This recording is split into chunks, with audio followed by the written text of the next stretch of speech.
comes to mind is definitely exciting. I'm glad the previous week's over. I think that a lot of the boys were a little bit edgy last week, wanted the week to start, but obviously yesterday was our probably first day looking at the Bulldogs, and looking forward to the week ahead. And obviously we've got a little bit of a training session today, and then building into the week after that. It's pretty exciting. How much hard work is there left to go? Lots. I think that there's one thing to get to the grand final, and the next obvious thing is to win the grand final. And I think that you always see that these games are the hardest games to win. And we spoke about last week the prelim final was going to be a hard game, but for us there's plenty of hard work left. Jake, you're the only player on your team who's actually played in the grand final. What's the thing that has stayed with you the most from that day a few years ago? I think it's probably what I just touched on then, how hard it is to win. If you look at 2017, I think Adelaide was probably the favourites going in, and you almost start to imagine what it's like and everything like that. And for me, I've really tried to stay in the moment this time, and it was obviously a little bit of a different build-up last time.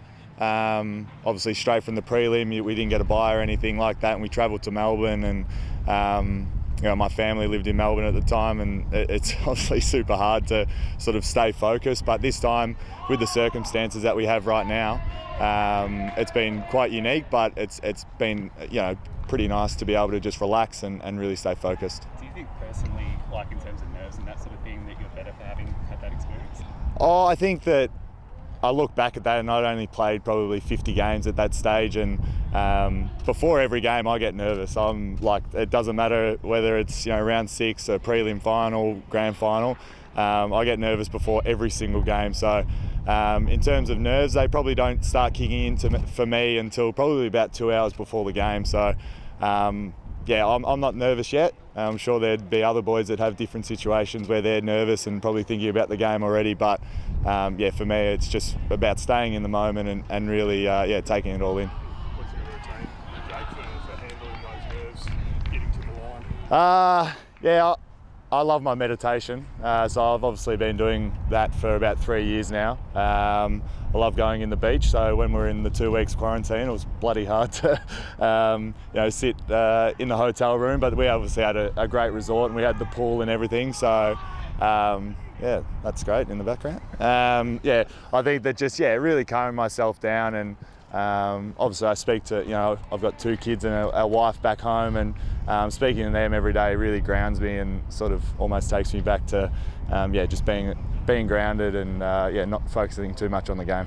Starting, I guess, to look at the Bulldogs yesterday, what did you make of their threats in the forward line and their form as a group? Look, I think for us, we've played the Bulldogs 3 times now this year, a pre-season game and 2 games during the year. So I think for the players, we really know how they play. And if you talk about their forward line, they've got a pretty good forward line. I think that if you are the last 2 teams in the year to play off in a grand final, you've got some threats somewhere throughout the ground. So for us, it's about nullifying those, but also playing our game. I think that that's something that we haven't shied away from all year, is playing the Melbourne way, and it's held up so far. So I wouldn't imagine we'd be doing anything different on Saturday.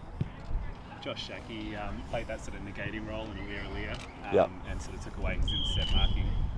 What did you make of that contest, and how do you sort of get around that sort of attention, I guess? Yeah, I think that I watched the game. I watched the first half and saw that that's what Shaq was doing. But I think for us, we've got quite a few weapons down back. If you take away the intercept game, I think that then we've become a really good ground ball team inside D50. So for us, I think that we'll have a plan around that, as would the Bulldogs have a plan around us. So it's just about taking that in your stride, and whether that's a team role that you can help with someone else or anything like that, that's what I'll be doing on Saturday. You've got a few injury concerns. Charlie Spargo with the ankle, John Smith trying to come back. At what point do they need to be full participants ramping right up to game style training? Yeah, I think most of those guys will be right. We have main training tomorrow at Optus Stadium, so I think that all those boys are going to be training. So they'll be available for selection, obviously pending on training. But those guys are pretty well equipped to be able to get up and play on Saturday. Stephen May in that group as well. How's he going? Yeah, absolutely. The big Dugon, as we call him. He's going really well. So he's hit all his markers. Obviously didn't do any of the match play on Saturday, but that was the plan. I think it's just really important for him to be able to be confident in his body, and once he is, he's a pretty good player. You talked about relaxing at the beach. You're not far from here now that you're out of quarantine. Have you had a chance to get the sun? Yeah, I love it. Obviously no sunbaking. I'm quite pasty, so myself and a few other boys go down most mornings, jump in the water, refresh, and then come back and get ready for training. So it's been quite a nice routine. You mentioned your family earlier. How tough has it been to be separated from them, and how hard will it be, I guess, for an occasion like this for them to not be around for it? Yeah, look, I think it's been difficult, but it was kind of a bit of a trade-off, I guess, that you knew that at the time when you were going away, if you were only going to go away for 2 weeks, then it probably meant you got kicked out of finals quite early. But if you're away for sort of 5 or 6 weeks, it meant that you were playing in some big games. So for myself, my wife, my 2 kids, I think that the trade-off was that I said to them before I left, I said, I won't be coming back empty-handed if I'm going to go away for that long. So they've been so supportive for me, and I think that, as I said before, speaking to them on FaceTime and on the phone every day, as much as it's not physical contact or anything like that, there's I guess there's probably people in much worse positions than myself at the minute. You've had that more recent experience of playing at Perth Stadium. How do you feel that gives you perhaps an advantage, or getting used to that ground more so than the Dogs? I'm not sure it would be too much of an advantage. I think that it's obviously we played there this year in the prelim, but then we played there against the Eagles when there was about 50,000 members cheering home the Eagles when we come out of that lightning break. So we've had 2 pretty different experiences in terms of people barracking for us. But look, I think that being here for so long, we've been able to train on it a couple of times. I'm not sure it'll be too much of an advantage, but once we get to Saturday, it's basically all level playing field, and the best team on the day will probably win. Thanks. Fans before sort of getting around you, beeping have you noticed the first sort of people getting behind you guys? Yeah, there's now a rule that I'm going to live by for the next week, and it's not go anywhere with Max Gawn, because me and Maxie are quite tight, and every time I go down to the beach or go to the shops with him, it seems to be that I'm his personal photographer. So it's fantastic though. I think that the way that the WA fans, whether they're Melbourne fans or just football fans, they've really bought into the grand final, and you can see how much going to the game or having it in their state means to them. So I think it's just been fantastic.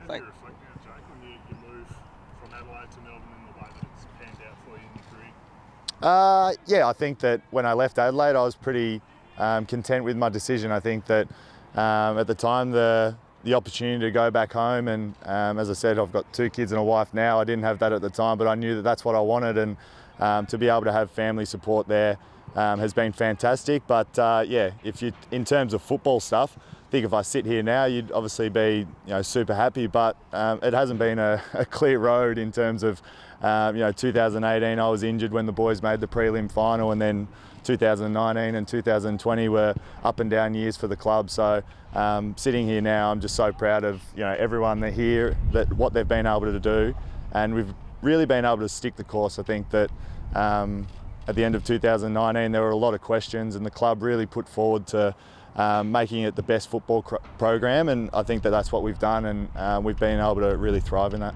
Last couple, thanks. Did you sort of sense in those years that you missed the finals that the team had the potential to perform a lot better than it had been, and that you had the capacity to get back up there? Yeah, absolutely. I think that was when I made my decision to come over. I could see the talent there. A lot of guys in my draft year were at the footy club and playing regular senior footy. For us, I think that we sat there 2019, we had so many injuries, the footy program probably wasn't to the level that it needed to be. And then 2020, I think that we were playing good footy, and then we travelled up to Cairns and really blew it for ourselves. So you sit there and you go that in a way it was probably lucky that we missed out on finals last year, because you could sense that in the group there was a real hunger, and through the off season you only have to look as far as probably Tommy McDonald's story to see how much it meant to the players, and how much improving that we could do. And then this year it's been really about buying into the team aspect of the game, and from then we've just really flourished. You had that disappointing loss in 17 that you mentioned. Any of your teammates from that side reached out to you in the last week and kind of pushed you their best? Yeah, a few have, which has been fantastic. I think that when you go through an experience like that with someone and with a group of guys, you do reflect on it a fair bit, and I've still got very close friends at Adelaide that are, you know, some have moved on, some are still there, so it's been great for them to reach out, and they're wishing me all the best.